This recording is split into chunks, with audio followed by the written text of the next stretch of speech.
Bismillahirrahmanirrahim. Hai, Assalamualaikum. Selamat kembali ke channel YouTube saya, Abu Nawal. Kalau sebelum ini saya ditemani oleh dua orang jejaka, iaitu Faiz Abdullah dan Yahya Siman. Untuk pertemuan kali ini, saya tetap tidak bersendirian kerana saya ditemani oleh seorang tetamu istimewa, iaitu seorang tetamu wanita. Apalah erti channel YouTube Stay Tuned with Abu Nawal tanpa kehadiran bintang tamu? Dan oleh itu, kalau ingin mengetahui siapakah gerangannya tetamu Abu Nawal pada kali ini, stay tuned with Abu Nawal. Kita kembali sesaat lagi.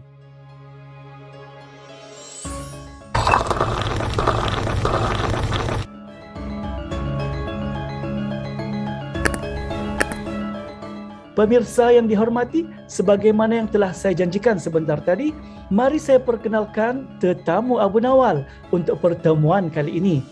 Jom. Okey, bismillahirrahmanirrahim. Assalamualaikum warahmatullahi wabarakatuh.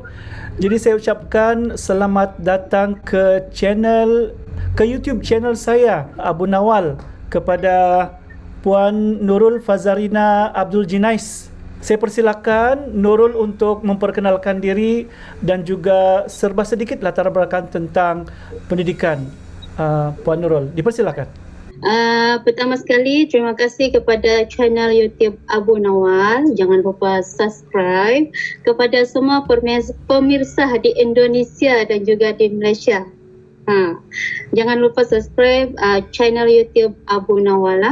Okey, pertama sekali saya perkenalkan diri saya. Saya Nurul Fazarina Abdul Jinais. Latar belakang pendidikan, saya ambil yang paling tinggi lah setakat ni.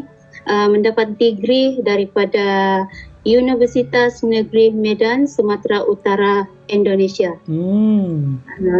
Sumatera Utara, Indonesia. Dan untuk pengetahuan penonton dan juga pemirsa di Indonesia, kalau ada yang sedang menonton YouTube Abu Nawal ini, Universitas Negeri Medan ini berdekatan dengan IAIN, iaitu Institut Agama dan juga USU, Universiti untuk kedoktoran. Jadi kami di sana ada pelajar untuk ilmu pendidikan, maksudnya untuk guru, bahagian agama dan juga kedoktoran lah. Tiga universiti yang berbeza, tapi dekat-dekat saja. Dekat-dekat saja. Jadi kami pun kalau di Medan, pelajar kedoktoran dan juga agama ni agak rapat lah, biarpun berlainan universiti tapi saling bertemu sebab kami di in charge oleh konsulat Medan lah. Ada konsulat konsulat orang Malaysia di sana. Jadi kami dikawal, jadi kami selalu mengadakan pertemuan dengan semua pelajar Malaysia di Indonesia. Macam itulah. Wow. Okeylah. Jadi macam mana boleh terfikir untuk belajar di Indonesia, di luar negara ya? Khususnya di Medan Universitas Negeri Medan Sumatera Utara ini. Okey, pertama sekali masa mula-mula dapat tawaran ni, ada juga tawaran di Universiti Malaysia, tapi bila dapat tawaran ini dia khusus untuk pendidikan. Dulu dikenali Universitas Negeri Medan ni adalah IKIP. Melahirkan untuk guru-guru lah. Jadi sebentar, boleh saya tanyakan satu soalan? Jadi sebelum ini tetamu saya ialah Yahya Siman dan beliau juga daripada IKIP tetapi di Yogyakarta. Jadi ada kaitankah itu IKIP Medan dengan IKIP Yogyakarta? Okey, Yogyakarta memang dia ada kaitan, cuma bila sudah dinaik tarafkan kepada universiti. Jadi di dalam dia ditarafkan sebagai universiti dan di dalam tu dikumpulkan untuk semua bidang kejuruteraan, sejarah, geografi, ekonomi. Tapi dia bukan untuk guru sajalah. Bila sudah naik sebagai universitas, dia punya bidang tu bukan menjurus kepada guru sahaja tetapi boleh masuk ke dalam bidang lain. Sebagai contoh kan, saya mahu tahu dia punya sedikit perbezaan lah. Kalau kita di institusi pendidikan di sini kan, kita memang dilatih untuk jadi guru betul-betul. Tapi bila masuk di dalam universitas tu, setelah dia menjadi universitas, kita dilatih juga, kami dilatih untuk masuk ke dalam bidang yang lain. Contohnya masa kami latihan tu kan, kami ada latihan macam di Malaysia juga lah, ada latihan terakhir kami masuk bidang kesihatan. Kami berada di dalam kesihatan. Jadi seandainya saya ini warga negara Indonesia kan, saya boleh bertugas di sekolah dan juga boleh bertugas di bahagian kesihatan macam tu. Di hospital, rumah sakit. Di hospital. Cumanya bidang yang kami pelajari itu diaplikasikan di dalam di hospital tu lah. Macam saya ambil counselling kan. Jadi kami dilatih untuk bagi clinical counselling. Kami punya bidang kepada jururawat tu di hospital macam tu. Dengan pesakit-pesakit semua. Memberi counselling kepada staf di sana dan juga pesakit. Pesakit, betul. Oh wow. Itu keistimewaan universitas dia. Bila dia bertukar kepada universitas, sebab menurut kawan-kawan tu kan, masa dia ikip, memang kita di sudah istilahnya tu yang apa istilah dia tu yang kita latihan tu, masa dia ikip, dia menjurus kepada sekolah sahaja. Tapi bila dia sudah beruniversitas, dua bidang tu. Dia lagi profesionalisme dia mungkin lebih tinggi ya. Dan untuk pengetahuan, skop dia tu makin luas. Dia sudah makin luas, betul. Macam masa sepanjang saya belajar di sana kan, ada guru, ada saya punya senior tu, sama-sama masuk di dalam macam istilahnya PJJ lah dia tu. Dia datang pada hari-hari tertentu, tapi dia bertugas di tempat lain, bukan di bahagian guru lah. PJJ maksud dia pendidikan jarak jauh. Begitu kata. Kalau sini PJJ pendidikan jarak jauh, yang dia datang pada hujung minggu saja. Apa maksud dia tu? Ataupun kalau di sini KDC mungkin kursus dalam cuti. Betul. Ya, itulah tu. Tapi dorang bukan bekerja di dalam bidang pendidikan tu. Dorang bekerja di bidang lain. Cumanya bila dorang masuk di sana kan, jadi dorang boleh masuk sekolah. Dorang di sana boleh bekerja dalam satu masa, dalam satu hari, dalam dua bidang. Itu keistimewaan dia di sana. Wow, hebatnya. Iya. Macam sesuatu yang barulah bagi saya. Pertama kali saya dengar. Macam saya punya pensyarah kan. Dosen. Kalau di sana panggil dosen. Pensyarah tu. Pagi dia pergi mengajar di kelas kami. Nanti tengah hari sekarang kami punya kelas pukul 8 pagi sampai jam 9 contoh kan. Jadi dalam pukul 10, pukul 11 macam tu dia akan pergi kerja tempat lain. Itu keistimewaan dia. Macam lari pula kita ni. Sangat menarik.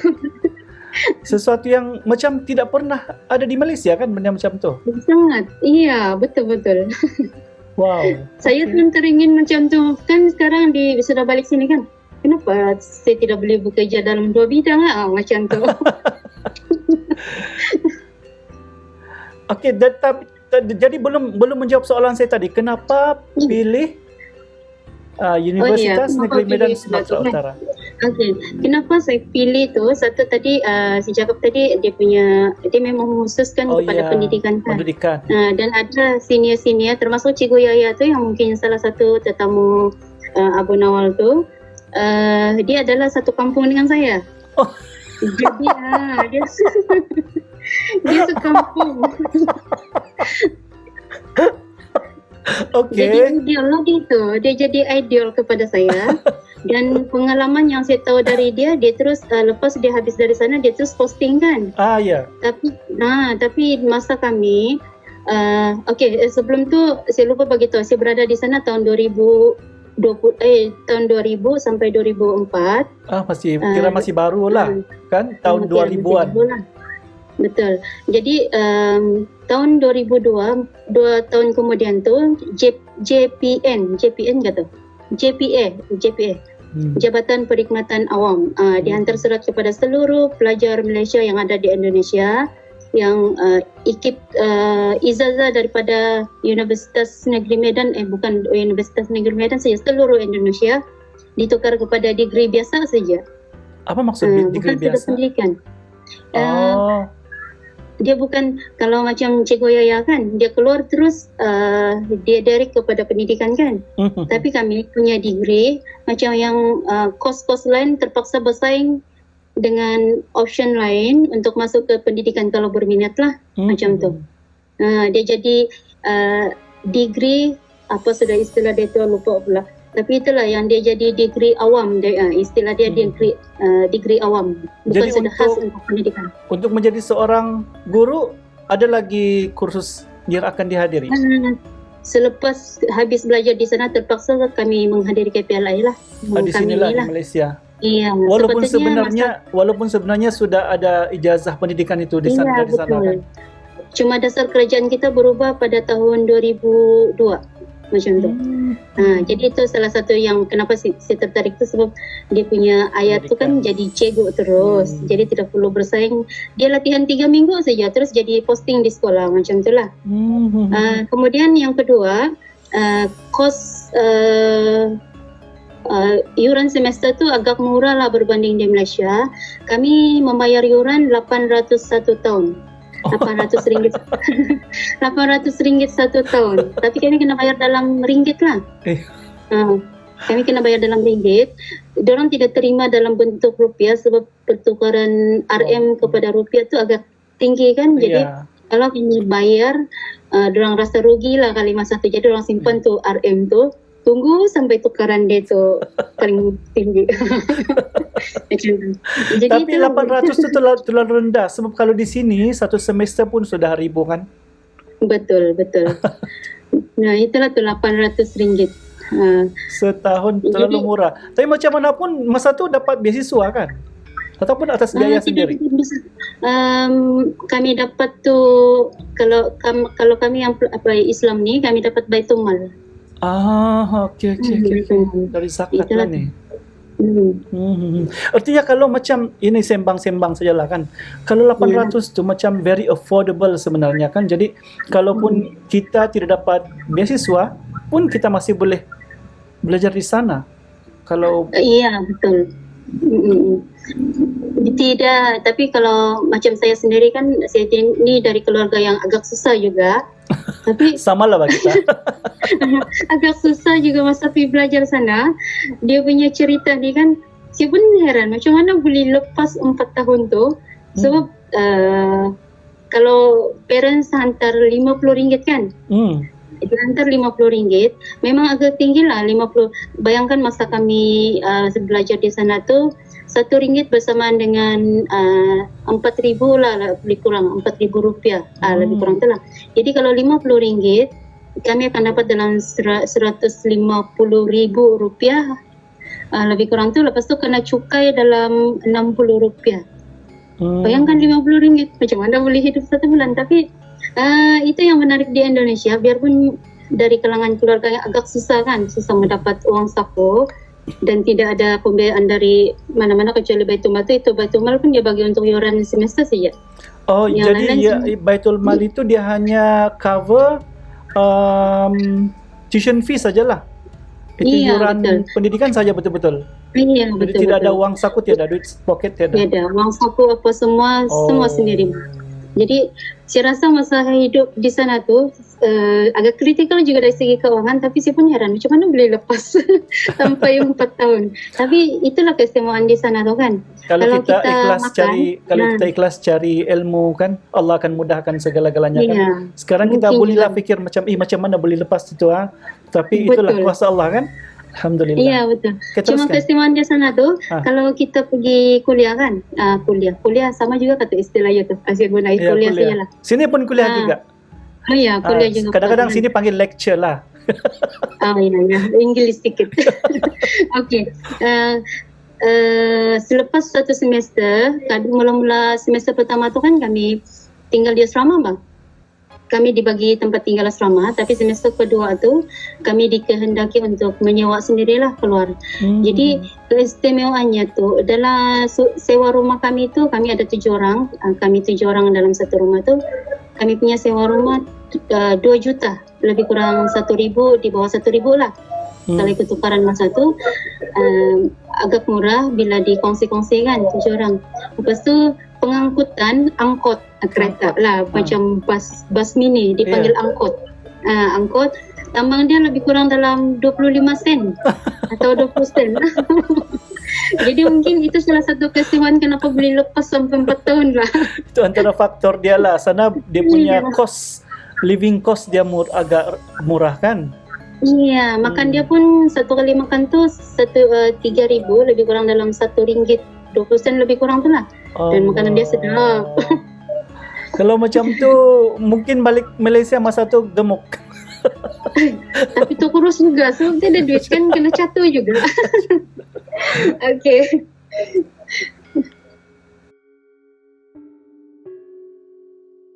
Boleh tak kita amalkan daun sena sebagai minuman harian kita? Ini antara soalan favourite tu. Hari-hari orang tanya aku time live tu. Jawapan dia boleh. Kau tahu tak? Sena ni antara amalan Nabi SAW. Even dalam medical modern sekalipun, sena ni secara saintifik, research menunjukkan sena dia ada satu sifat dia, lazatif. Apa maksud lazatif? Lazatif ni senang cerita dia bersifat melembutkan tekstur najis kita. Dan dia juga bantu promote untuk kita senang nak berak. So sebab tu kalau hampa amalkan daun sena ni setiap hari, memang korang senang nak melepas, senang nak berak. Tetapi tak semua golongan boleh minum minuman air sena ni. Yes, aku terpaksa bagi tahu ni sebab kita orang Melayu ni dia terlalu obses terhadap makanan dan minuman sunnah. Yalah, Nabi amalkan secara bersederhana. Orang Melayu kita ni dengar je sunnah, pi minum hari-hari. Bukan hari-hari saja, setiap kali dahaga minum. Sekali lagi main side effect, sekali lagi susah lah. Nak amalkan sunnah, kena ada ilmu lah. Sebab kita contohilah Nabi SAW yang sentiasa bersederhana semua perkara. Baik, yang ni antara golongan yang tak boleh minum minuman ataupun amalkan daun sena. First, dia memang dehydrated, asyik cirit-birit, ada masalah usus bengkak. Contoh macam ulcerative colitis, Crohn disease yang asyik menyebabkan dia asyik cirit-birit. Kalau korang guna daun sena akan teruk kali keadaan. Yang kedua, dia ada food poisoning ataupun ada masalah virus dekat kawasan usus yang menyebabkan dia asyik cirit-berit. Tak boleh. Yang ketiga, ibu yang mengandung ataupun yang tengah menyusukan badan. Sekali lagi kurang ayak, susu tak keluar, kesian dekat baby tu. So, as long as korang sihat, korang tahu bila nak kena minum, tak ada masalah. Cuma jangan over sudah. Faham? Kalau faham, like, share and comment. Paling bagus, follow lah aku. Bantulah aku dapat 100,000 followers. Nak jadi TikTok famous juga. Tak ada, just kidding, okay? As always, stay healthy and be happy. Assalamualaikum. Bye-bye.